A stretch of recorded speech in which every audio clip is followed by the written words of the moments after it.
Hello and welcome to another Tattered Cover virtual event. My name is Adam and I am the director of events at Tattered Cover. And for those who don't know, Tattered Cover is in Denver, Colorado. It is the largest independent bookstore in the state and one of the largest independent bookstores in the country. And we have been around for 50 years. So it is thanks to readers like you out there in the virtual world and our authors tonight or this afternoon that has kept us afloat for half a century. So thank you so much. If you're in the Denver area, you will know we are expanding rapidly. We just opened up a kids only store in Aurora and are opening up another store in Westminster. So independent bookstores are alive and well, and we thank you for that. Before I go any further, I do want to say that there is closed captioning for anyone who wants or needs it. There's a black bar at the bottom of your YouTube screen with a button labeled CC. If you just go ahead and click that, you will get closed captioning if you want or need it. If you visit tatteredcover.com/event, you'll see all of our virtual events. We are continuing to do them so we can get writers from across the globe here to read to you. We also have two in-person events coming later this month. Peter Heller on August 24th and Hermione Hobie on August 26th. So check out tatteredcover.com/event for that. Today, we have the author of The Eternal Audience of One, which is an amazing debut novel. Rémy Ngamije is a Rwandan-born Nambian writer and photographer. He is the co-founder and editor-in-chief for Doic, a literary magazine, Nambia's first literary magazine. His work has appeared in Litro magazine, the Johannesburg Review of Books, the Amistad, and so many more places that you can read his writing. He was also longlisted for the 2020 Afritondo Short Story Prize. In 2019, he was shortlisted for the Best Original Fiction by Stack Magazine. Please check out more of his writing, which I'll link at remythequill.com. He will be in conversation with Adam Smyer, who is an attorney, martial artist, and mediocre bass player. His nonfiction has appeared in Zocalo Public Square and the Johannesburg Review of Books. Adam's debut novel, Knucklehead, was the sole title shortlisted for the 2018 Ernest J. Gaines Award for Literary Excellence. His latest book, You Can Keep That to Yourself, a comprehensive list of what not to say to Black people for well-intentioned people of pallor, is out now. Kirkus Reviews called it a bitingly humorous compendium of the absurd, subtle racism in the American workplace. He lives in California with his wife and cats. Please welcome Rémy and Adam. I am so excited for this conversation. Rémy and Adam, please join us. Yes. Thank you. How awesome is Adam's bio? Oh my gosh. That's so funny. Just hearing someone say it is amazing. It was satisfying. That was a good read. Thank you for that. And so I will turn it over to Rémy and Adam, but audience members out there, please, if you have questions, put them in the YouTube chat and I will get them to Adam and Rémy as we go along. So I'll turn it over to you, gentlemen. Have a good half hour and I'll be back at the end of this. Thank you, other Adam. Yeah. I think we will. My brother. Again. Yeah, we meet again. Thank you so much for agreeing to do this. Any opportunity to be in conversation with another writer is always amazing. But specifically with you, been looking forward to this for a very long time, and I'm honored to be here. Man, I've been in conversation with you since I read this, man. Like seriously, non-stop chatter. Thank you. Thank you, Adam. Let's jump right in. I'm gonna shoot for a no spoiler type format so that people who have yet to enjoy the book can take it in the spirit and the presentation that the artist intended. But to start us off, would you like to tell us a little something about the book and maybe read a short passage? Yeah. So The Eternal Audience of One follows Serafin Turihamwe, who's this young man in the last year of his academic studies in law school at a prestigious university in South Africa. And it follows his journey over the course of a year while exploring his past and his history and his journey through migration with his family. They're Rwandan and they live in Windhoek in Namibia. And it dives into a lot of auxiliary characters also caught in migration, all of these people looking for some place to belong, a place they can call home. And it chronicles their adventures, their mishaps, a lot of challenges that they face in their daily lives. But ultimately, it's a story about looking for home, about belonging, and reaching that place where you're comfortable with who you are and most importantly, where you are when you are that person. because I found in life that those two are not always the same thing. Yeah, and that's basically a summary of the eternal audience of one. A lot of hijinks and capers, you call it? How do you say that word, Adam? Yeah, you got it. It's capers. Capers, because I just dive into these things the way we pronounce them over here in Namibia. So there's like a lot of hijinks, a lot of millennial angst in it. There's a lot of slang. There's a lot of sauce. There's a lot of things cooked up into this, and I hope the readers enjoy it. All right, so I will read the prologue of the eternal audience of one, just to get us started. Would you like me to read the whole prologue, Adam, or would you like me to pause? I would like you to read the whole book, but you just feel free to read the whole prologue if you like. All right, so to get us started, I'll read the prologue. A long forgotten essay. The Last Ticket Out of Town by Seraphine Turihamwe. Windhoek has 3 temperatures: hot, mosquito, and fucking cold. The cities allow 2 or 3 days of mild spring weather in early September before the unrelenting heat crowds them out until May. The summers are long and sweaty, so much so that job offers can be sweetened by the promise of air conditioning and an overseeing committee to adjudicate on room temperature disputes because white people do not know how to share. Summer nights are stifling. Cooling breezes heat their curfews and leave the night air still and warm from the day's lingering heat. The departing sun brings out the mosquitoes. They are organized. They are driven. If they could be employed, they would be the city's most reliable workforce. Alas, people do not have my vision. From sunset to sunrise, they make enjoying a quiet evening drink on a balcony a buzzing and bloody affair. June, July, and August are bitter and cold. An ill wind clears out the gyms. Running noses are the only exercise anyone gets in the winter. The city is called a city because the country needs one, but really, city is a big word for such a small place. But it would probably be offensive to have a capital town or a capital village, so someone called it a city. The title stuck. Life is not hard in Windhoek, but it is not easy either. The poor are either falling behind or falling pregnant. The rich refuse to send the elevator back down when they reach the top. And since cities require a sturdy foundation of tolerated inequalities, Windhoek is like many other big places in the world. It is a haven for more, but a place of less. If you're not politically connected or from old white money, then the best thing to be is a tourist. The city and the country fawn over tourists. The country's economy does too. That is when it is not digging itself poor. That is Windhoek. The best thing to do in the city is arrive and leave. The mistake you want to avoid making is trying to make the most of it. My parents did that. I have not forgiven them for their sense of optimism. You will notice it in many people. There is a strange national pride I cannot explain, a patriotic denial of reality. Beware of that optimism. It'll creep up on you. It'll make you notice how, in the early morning, the streets are hushed and the city's pulse is slowed down to a rhythmic, nearly non-existent thump-thump. The only people to be seen on the streets are drowsy night shift security guards, the garbage collectors hanging from the backs of dumpster trucks as they do their rounds, and a few stray cats. That is when it is at its best. Windhoek has not yet prostituted itself to neon and skyscrapers, so our horizon is always a short hill climb away, and nature still squats on its outer extremities. The views are spectacular. The same optimism might lead an early riser to be up before the sun to see how the approaching light gently shakes the city awake. Alarm bells ring as children and parents prepare for school. The blue collars make their way to a bus or truck stop and wait to be carried towards places of cheap labor. And the white collars take their time getting to desks and offices. As the day brightens, the cracked tarmac that lines the city's main artery sighs and stretches, preparing for the new day when the increasing traffic will become a viscous mess of commuters and taxis. When it is going at full tilt, Windhoek does so at a slow hum. It pays respects to the Gregorian calendar and then some. Mondays and Tuesdays are busy. Wednesdays and Thursdays are reserved for concluding auxiliary matters.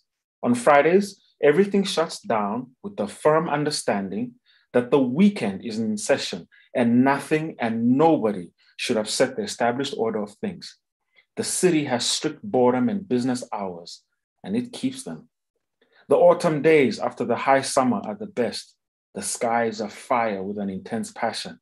It burns with bright orange and red hues, which tug at unprepared heartstrings, before blushing into cooler pinks that tickle the clouds. The day's fervor cools down into violent violets as evening approaches. Windhoek has good days and it has bad days, but ideally, you should not be here long enough to know that. If you have made the mistake of tarrying too long in the city and forgotten to purchase the last ticket out of town, you might have to do something more challenging. Actually live here. Thank you so much. Thank you so much. What a start to the book. And I saw you smile when I said the part about the room temperatures, and I was like, he would appreciate that. I flagged a couple of things that we're going to come back to, I think, in this conversation. Yeah. But, you know, there are certain themes in the book that I've just kind of been mulling over. And I wanted to just drop, you know, and they're not so much questions as observations, things that I've been thinking about since I read the book. I've heard you describe this book as a coming of age novel. I concur. That's one thing that it is. And it had me kind of mulling over that stage of life, that young adulthood stage. Human development is odd in that at some point we're basically fully formed and we don't know what's going on. You know, just have the full capacity to act and no real data to act on. How do you channel that mindset? You've clearly moved past it. How do you write being wrong? Oh, I think by also accepting that you are gonna be wrong, which is interesting to say because I've moved on, have I? And apparently I'm fully formed now. I don't know, Adam. How do you write being wrong? I think by accepting that, looking back on a particular stage of life when people are a particular way, accepting the dignity that comes with figuring things out. That's a hard thing that you're not allowed to do at a particular stage in your life, especially when you're a teenager, when you're coming of age. They don't allow you to figure things out. You're expected to do things the way other people have figured them out. There's the way your parents have done it, and therefore that's the way you must do it. There's the way your community has done it, and that's the way you must do it, even if that way doesn't make sense to you. And I think when you're writing about that phase is realizing that characters in around this phase are also just figuring that out. And once you start examining them, you just realize how many things you might be actually wrong about, even if you have moved on from that phase of life.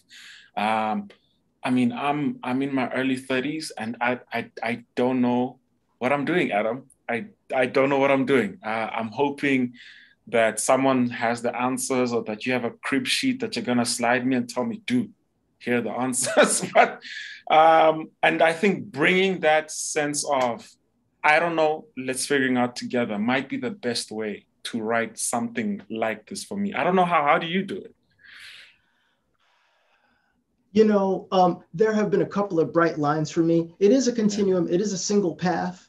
That said, I had no people skills to speak of until I was about 29. I thought I did. Right. But I didn't really become like sentient until I was pushing 30.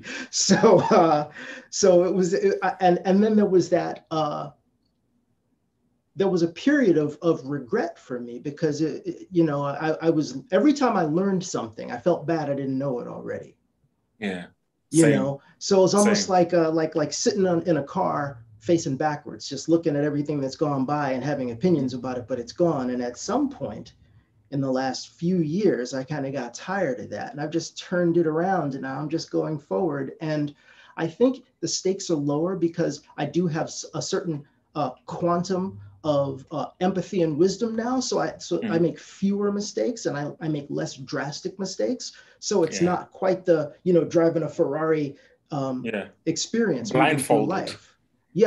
So, but now I just accept I'm gonna live and learn and pick it up and and I'll get it just right the day before I die. I'll be like, I've got Wonderful. this dialed, and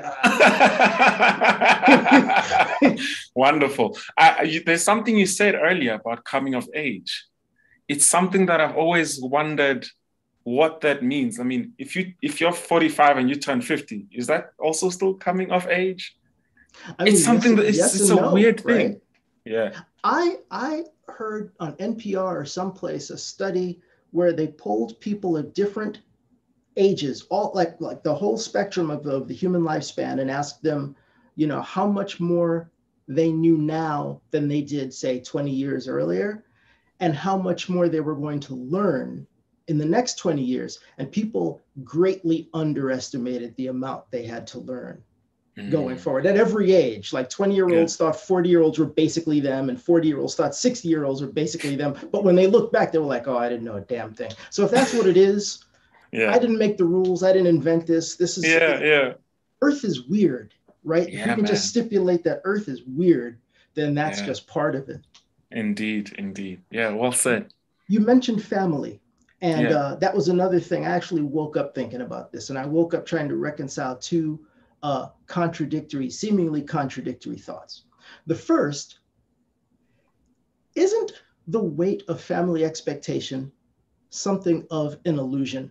I mean, for one thing, I don't get in hindsight why it was so triggering. It's like, these people want me to be safe and happy. How dare they? And also, you're going to do what you're going to do. Maybe that's some of the part that becomes apparent afterward, but it's people act on the weight of this pressure, but it could be said that it isn't anything. But then the second part, the flip side of that coin is, and yet somehow ancestral memory is real as shit, right? Like, we're all born in this context, and it's probably a greater influence on us than those people who represent it. And it kind of made me start wondering if, resentment of our parents is almost a proxy for that feeling of helplessness of being in a fixed time and place and a fixed body and subject to everything that's happened before. Because a lot of what you talk about in the book is beginnings and beginnings and middles and ends, and how that how that's different in life than in a book, right? So we're in the middle, and we have to deal with it, and I think to some extent we're pushing against that when we push against these people that love us. That's the truth. Within the context of the book, when you say family, it's wonderful that you brought that up about it doesn't mean nothing, but at the same time that it does. And I found that in the context of the book, I think family is something that is best experienced in numbers. I feel like that's why you have extended family. You get to dilute all of this madness amongst more people. But if in the book, your extended family, if you're removed from that extended family and you just become this closed family unit, those expectations become multiplied by infinity, because there's nowhere else to dilute that family tension. Your father becomes your grandfather as well. He carries his grandfather's ambitions and backwards and forth. And your mom carries the same thing. And you don't have uncles who can sit you down and tell you a joke and tell you, nah, your dad was a clown when I knew him or whatever. You don't have cousins who you can get into trouble with. So those things, at least within the book, if we're talking about family, I can understand how those expectations are not light, especially if in migration, you become the carrier of your family's history, your way of life, your cultural, social memory, all those things that you mentioned. Those expectations get dialed to 100 because there's nowhere else for them to diffuse. I mean, I envy people who have these families and they say, oh no, I had, or I know, they talk about crazy cousins. And I'm like, you guys have crazy cousins are like a luxury. It means for me, they're a luxury. It means for me that your family has been in a stage or in a place long enough to multiply, and that some cousins are allowed to let the ball fumble. And That's cool. We don't have crazy cousins. like everyone must be good. Like you must be excellent. You must be better than that whole twice as hard thing. So, when I've never, for example, had a grandmother that I know they exist in my path, but I've never seen them. I've only seen other people interacting with their extended family. So within the book, the weight of those expectations get down to 100 when you're trying to eke out a living in migration, because there's just us and there's nobody else. Yeah. That is deep. You're right. I laughed at first, but then I have sometimes thought, not necessarily with regard to my own personal extended family, but extended families generally, that maybe it is a sign of progress. Maybe Black mediocrity is in its way a sign of progress. In some way. It would be in some way. And this is such a complex thing that I do not know enough about. But if you offered me the choice to say, let's get you off this hamster wheel and you can take things a little bit easier, I don't know what choice I would take. I might take the hamster wheel because that's what I'm used to. And I think a lot of the characters in the book would also take that hamster wheel because that's all they know. But it's interesting when you get older, when you become a parent and you've been on this hamster wheel for a couple of years, you'll be like, yeah, take me off because I fought this fight and I'm tired. I totally agree with you. And I agree that most, if not all of the characters in your book would choose the hamster wheel, even if they could get off, but it doesn't mean that they want to. Like when you rescue a feral cat, the cat still wants to go outside. But I say want, but I think it's just that they feel compelled. They're like, hey, somebody's pissing on my tree. But you're in a warm house with food, and they're like, I got to go out and lose my other eye. And you're like, no, you don't. But they don't know that. Oh man, you are a proper cat man. Like I had a cat, and people don't understand this. Like you can give it shelter, you can give it food, all of these nice things, but the cat is still gonna be a cat. And that feral cat you bring up, like, oh, I have stories, my friend, but that's for another time. Another time.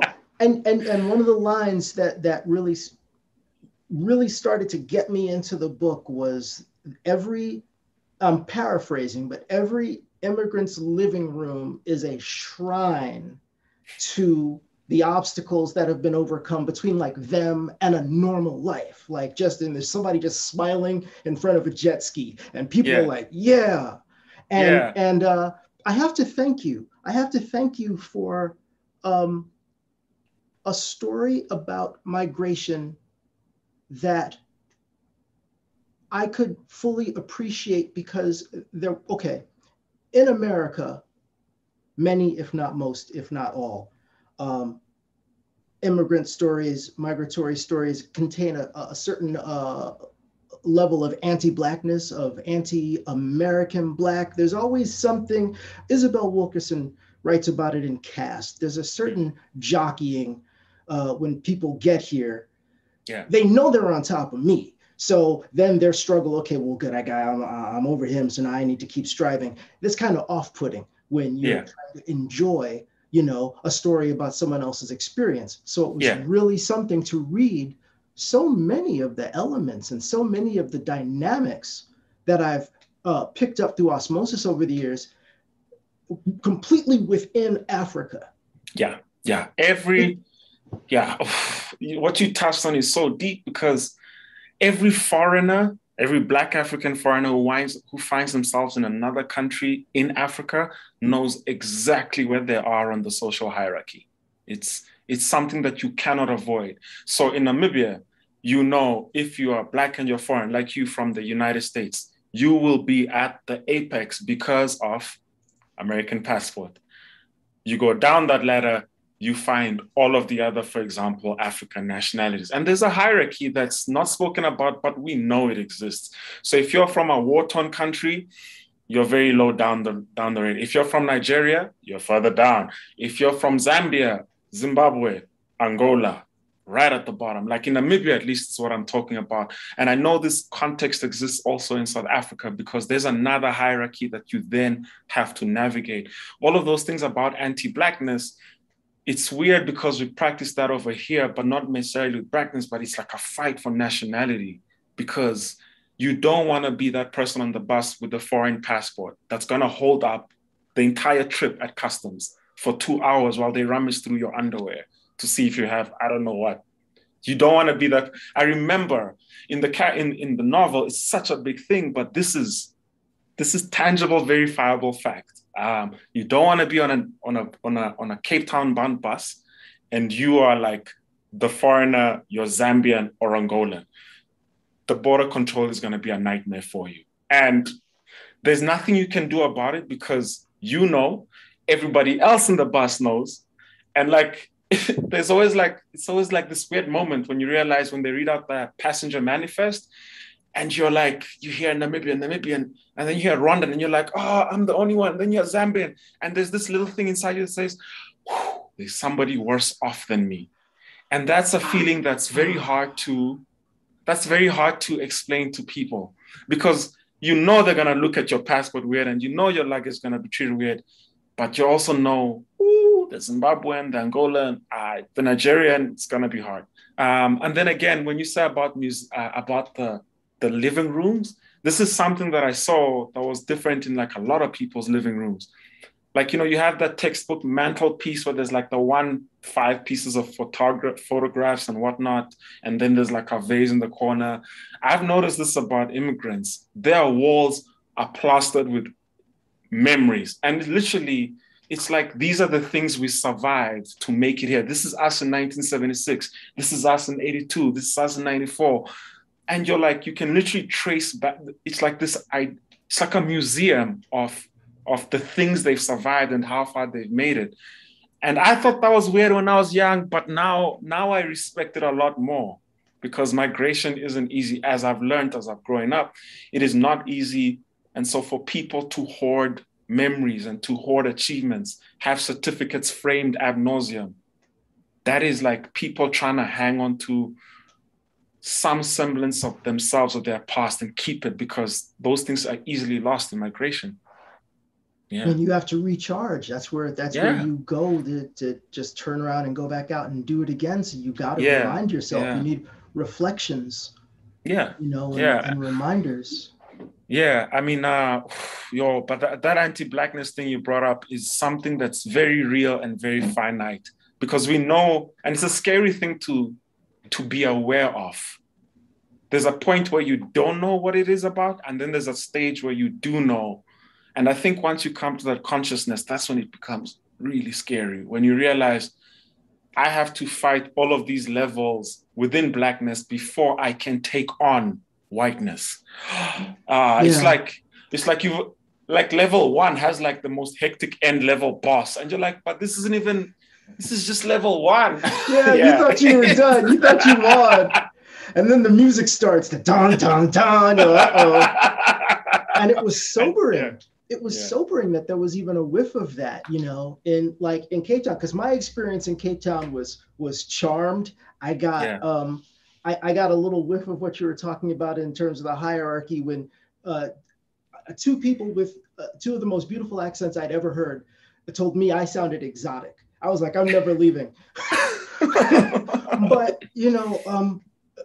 there's seemingly no escape from, no matter what else is going on, there's seemingly no escape from, colonialism, white supremacy, whatever the specific flavor is in your neck of the woods. And so, I'm gonna jump ahead to a question because it's just plaguing me. I've been thinking it since you read the prologue. Yeah. I read books for generally one of 2 reasons. Mostly to get a window into a different reality than my own. Occasionally to recognize myself. This book gave me both.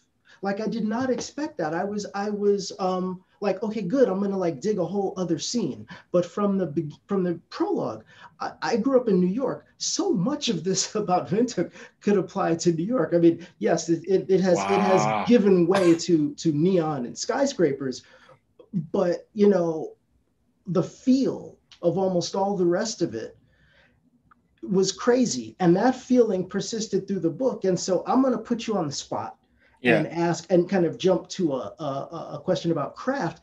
How does one make something universal?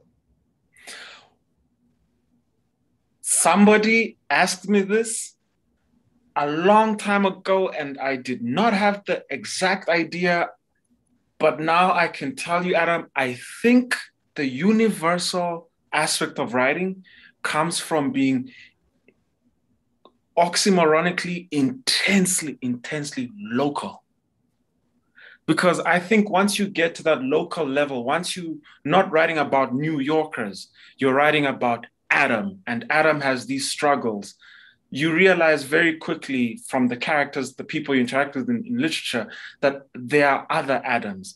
But it's a weird thing that you can't write about the Adams, you can only write about an Adam.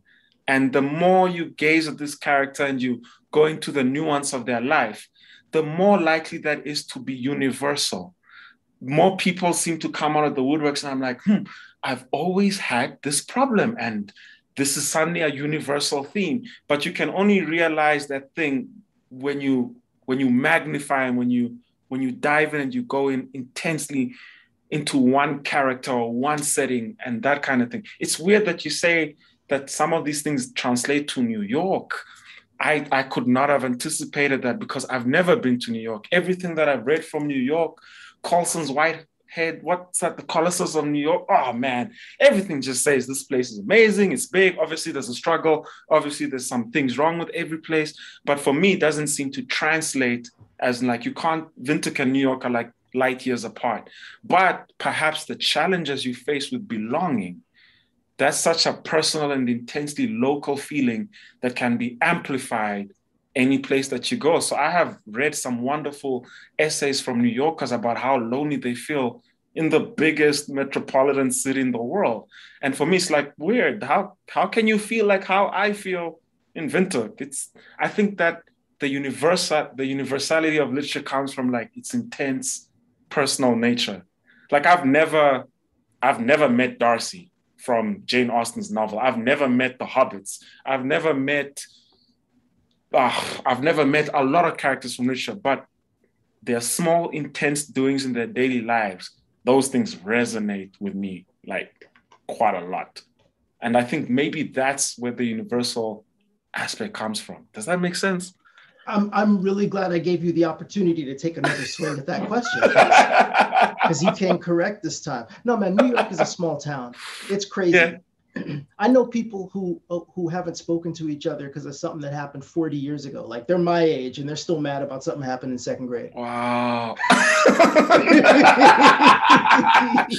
And maybe that's why they don't like take the train uptown, because they're like, nah, screw Queens, bro. We don't go to Queens no more. Are you kidding? Queens, north of 59th Street. If I couldn't walk there, it didn't exist, man.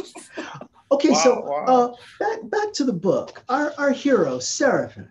Yeah. How do you think he would have dealt with the last 18 months? Man, with his outlook on life, with the desperate desire and hunger to be a part of the world, and to then have it denied him, I think that would have been crippling. I don't think this brother would have survived, Adam. And there's a reason why I say that, because everybody who yearns for elsewhere, sooner or later, there's an opportunity for them to experience it and then make a decision about whether this thing is for them.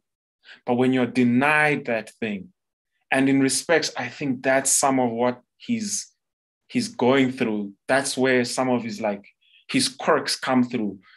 He's denied the right or the opportunity to decide for himself his place in the world. It's always being decided by other things, parents, travel restrictions, whatever. If this pandemic had found him and said, well, now you're going to be at home for 2 years, I'm not sure how this young man would have responded. And I feel that's also something that also happens intensely in a lot during migration. When you're not given a choice about where you want to live, how you want to live, your type of, your dignity, your decency, when you're not allowed to decide those things for yourself, I think that's also a very, very bad thing to experience in life. But for Seraphin, these past 18 months, can you imagine being trapped with what we call the best years of your life or your youth, and it's stationary when it's supposed to be filled with movement? It's something that I've thought about with all of these kids who finished high school and bam, the pandemic just hit.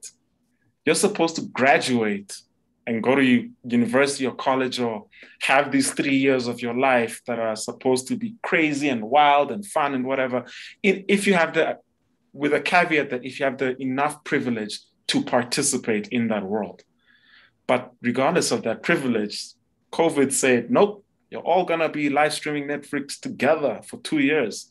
There's no basketball tournaments. There's no Coachella. There's no Cape Town concert. There's no parks. There's no going to the beach. No group of like 40 or 50 hormonally charged kids living in dormitories together. Nope, you're all gonna be staying at home with your parents. And that's such a big disappointment, given that much of teenagehood, the lure of university is escaping family. And now COVID says, nope, you're gonna be 19 and you're gonna turn 21 with your folks. Ah, man, that's disappointing. I can't lie to you. As someone who was allowed to escape into university life from my teenagehood, I feel bad for everyone else who's being denied that opportunity. Even though university comes with its own set of myopias and whatnot, you still need to have the opportunity to experience them for yourself and decide. Yeah. Right. So yeah, I asked it like it was a hypothetical, but it's something that's going on for so many people. Right. It's just about to break out. Like, I'm here. Boom. Yeah.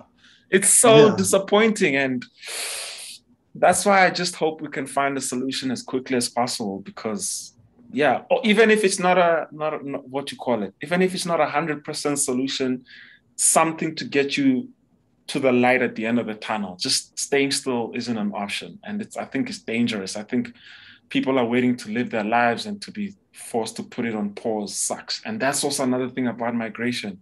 You literally watch citizens live their lives. They move, they progress, they're allowed to go anywhere, but you just stay still. You're like in limbo for a big chunk of your life. It sucks. Really sucks. It's like lockdown. Yeah. It's like a socially imposed lockdown. Yeah. And you're American, and this is a wonderful thing to dive into. I used to be an RA for an American exchange student house. I'll tell you what, man, the freedom that comes with being American, regardless of where you are in the world, is something that you can't explain unless you've seen it. So like these kids would land from upstate New York or Louisiana or whatever, all of these super privileged colleges, and they'd land in Cape Town, and I'd be their RA, their warden of the houses. And within a week of landing, they're talking about, we're going to take a trip to Zambia. We're going to go see the Vic Falls. We're going to go to Angola. We're going to go to whatever. And I'm living in Southern Africa, and I'm like, well, I've never been to the Vic Falls. Like, even that idea of acting on a freedom, that freedom first has to exist in order for you to even contemplate acting on it. But because they're, for example, able to go from one state of one part of the US to the other, to Paris, to wherever, whenever they land, they act on these freedoms that we have never experienced. And that was weird. Like that's another part of like thing to understand about migration, that even though if you're moving around the world, sitting in places, trying to sort your life out or whatever, there are other people who can do what you're doing like that without worrying about it. So that was like a weird thing in migration, because when I was the RA of this house, it only dawned on me later that all of us in that house were not Cape Townian, we were not South Africans. We were all in some way migrating, because they were only there for like a semester abroad. But only a certain class of us could be there and also have the freedom and luxury to explore other places in Africa that I, as an African, native born, resident, whatever, could not. And that was a weird thing to experience. That's wild. Yeah. That's crazy. Yeah. Whew. So let's talk about your path as a writer, as a literary figure, editor, publisher. Where does that path start as far as you're concerned? That was such a big statement you made. Figure, rather citizenship. This is the only citizenship that I feel most comfortable with, like being a part of the literary world. It's so wonderful. You get to meet writers like Adam Smear, who you've only read about from far away, and you get to meet them in a Zoom conversation. How did that start? I always read when I was a young kid, and that was my first entrance into the literary world. Books, just loving books, being afforded the opportunity to go to the public library, being given a card and being able to borrow books. That was the first thing. Thankfully, thanks to the primary school I went to, high school I went to, university I went to, I was able to continue participating in this world of readers. And when I changed my academic focus at university, I joined a student newspaper, and that was a different way to experience the world, because now I was writing, but people were also reading what I was writing. And that dovetailed off into this really intense desire to write more, but also read more, because those two come hand in hand. And then later on in my life, after I'd been in this literary journey and trying to get this book published and trying to get stories out, I can tell you honestly, you've probably been through this as a Black writer. It is harsh out there for minority writers. It's just the hurdles that you have to jump through, the things you got to watch out for are hectic. And by some weird privilege, when my book got published, I felt I had learned some things that were enough to try and help other people on their journey. So to like leave breadcrumbs and say, this is how you do this is how you do that. Here in Namibia, there was no literary magazine. And a friend approached me and said, after my book got published, well, we can probably use this as a springboard to get our work out. And I was like, that's a wonderful idea. We should definitely do this. And so the magazine started. I started, I'd use every opportunity that I got to share information with our local literary community, to try and just make a signpost, because this is something that I've inherited from my dad as well. The role of first is to pave the way for the second. There's no point in just being the first and being alone. So you must help others get to where they're going, either as a guide, or you pave the road, or you cut the trail. Somebody else will come along and do something else differently, and then third and fourth, and before you know it, you have a literary tradition. But it was really about, I think there's an intense call to service, if that makes sense. Yeah. And the need for community, writing is solitary. Anyone can write. You don't need anyone else to write, but community is an essential part of a certain part of the process for us. Yeah. I mean, for me, that community often came through reading, because you'd always talk to someone about writing, about something that you read that was wonderful. But as soon as I started writing, I just realized how my daily routines changed, that it was all personal. It's all about me and getting me to my writing desk. That isolation factor started creeping in, but also where I was in the world amplified that, because there are not many writers living and working here. And even outside of the literary circle, a lot of artists leave the country to work elsewhere because opportunities are just very scarce here. And so that desperate desire to feel part of like something bigger was an important factor in pushing me towards the literary arts and wearing all of these hats, because I think it's a way to enjoy the full citizenship. Some people get to, depending on where you are in the world, you might be fulfilled with one of those roles, being an editor, because there's so many other editors, or there are so many other writers. But for here, you need to play multiple roles to keep a community active and together and going. Yeah. What's the best advice you've received in terms of craft or the industry or anything? Try and good luck. Try and good luck. In terms of the writing, I'm not I'm not a craft god. There's no art of fiction, Rémy number 77, waiting at the Paris Review. You know those essays? You know those interviews that they have? Yeah. No, there's not one of them. So I don't have much advice about craft other than what I've seen and that helped me is try, read a lot, write a lot, and try that thing that you really want to do. And then if you're doing it sincerely, if you're doing it with the right intentions, I think good things are going to come from that writing. But you must write and you must try. And in the industry, a matter of things. Location is one. Connections, and nothing but ruthless and fierce determination, because it's a long road and you need to.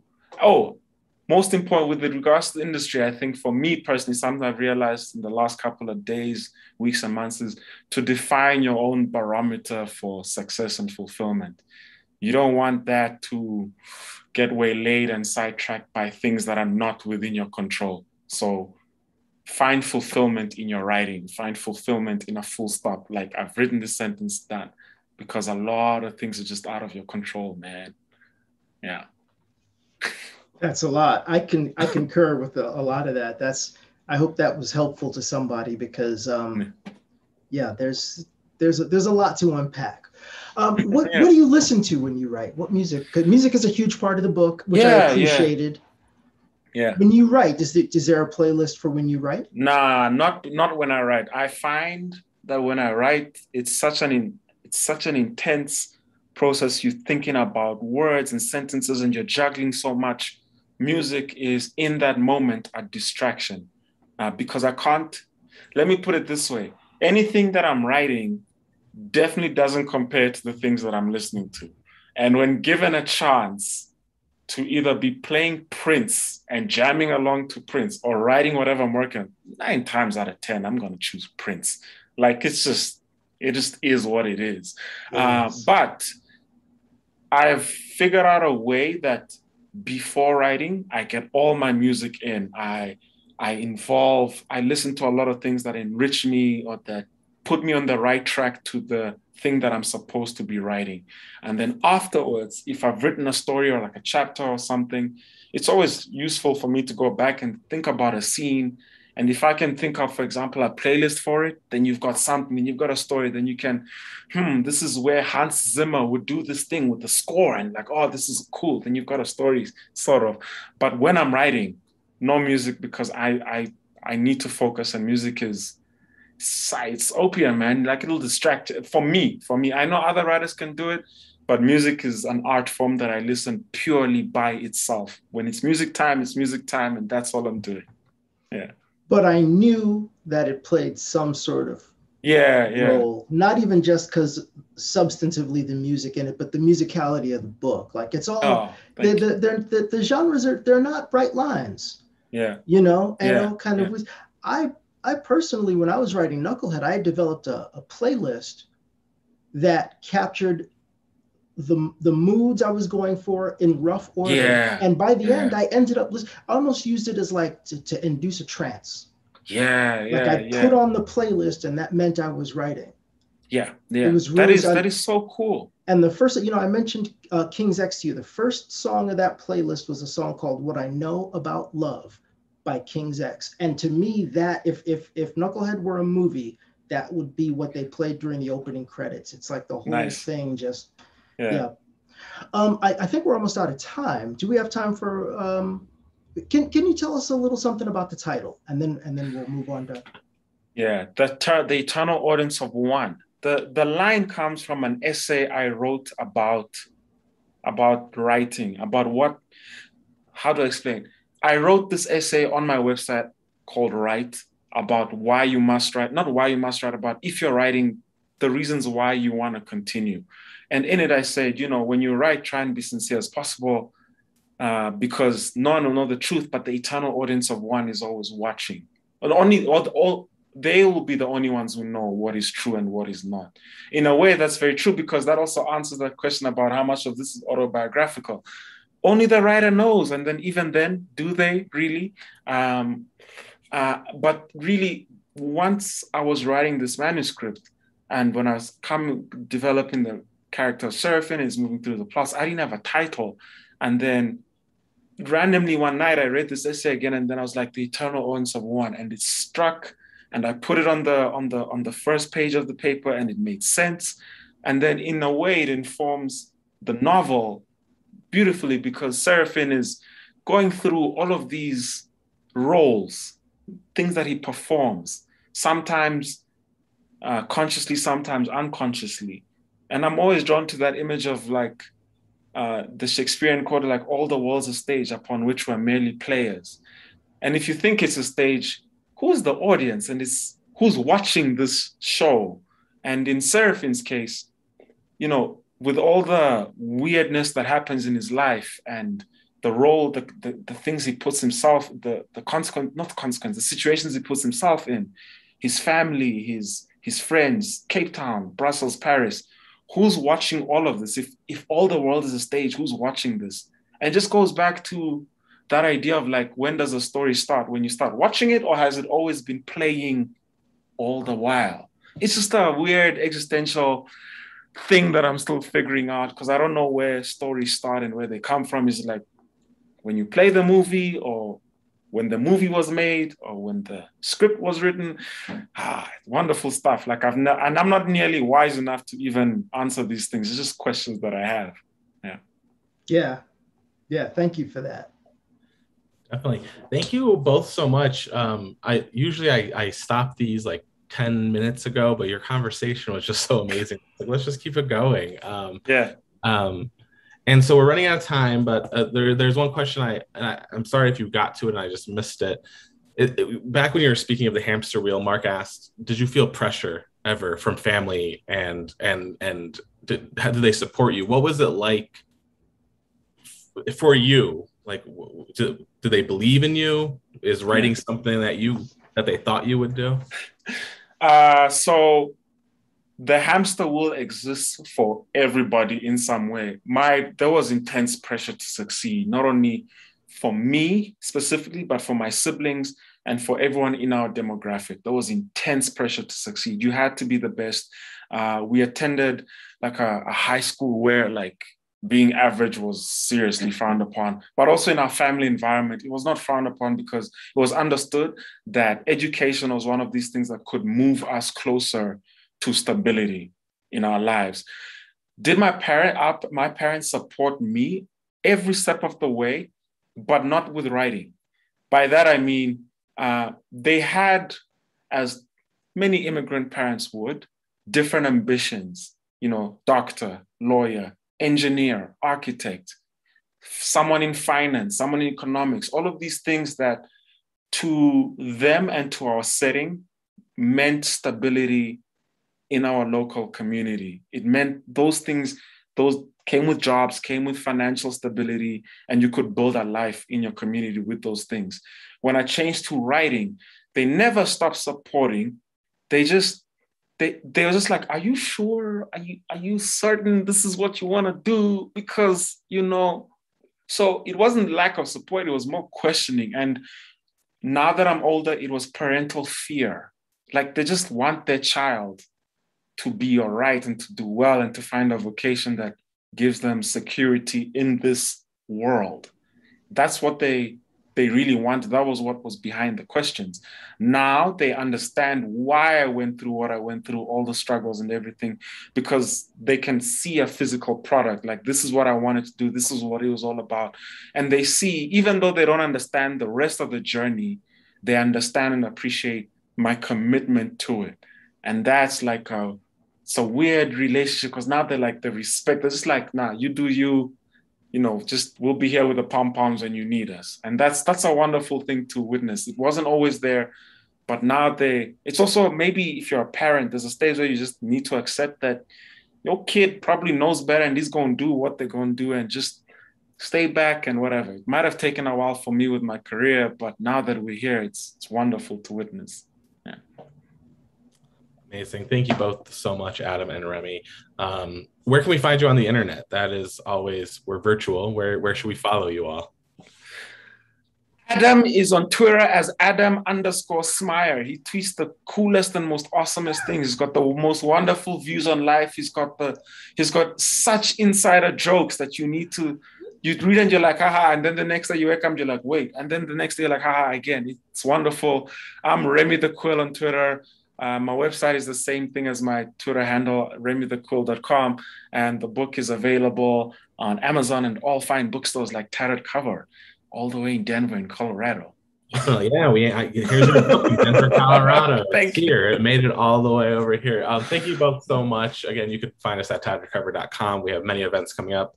We can get you can keep that to yourself and the eternal audience of one and Knucklehead. Yeah. We're all at Yeah. Please, can I just say before if you can read Adam's work without laughing or just giggling to yourself, like I'll pay you good money that I don't have, money that I do not have, but I'll find it and try and give it to you. And he's just an amazing human being, and his work has enriched me personally in many, many, many ways.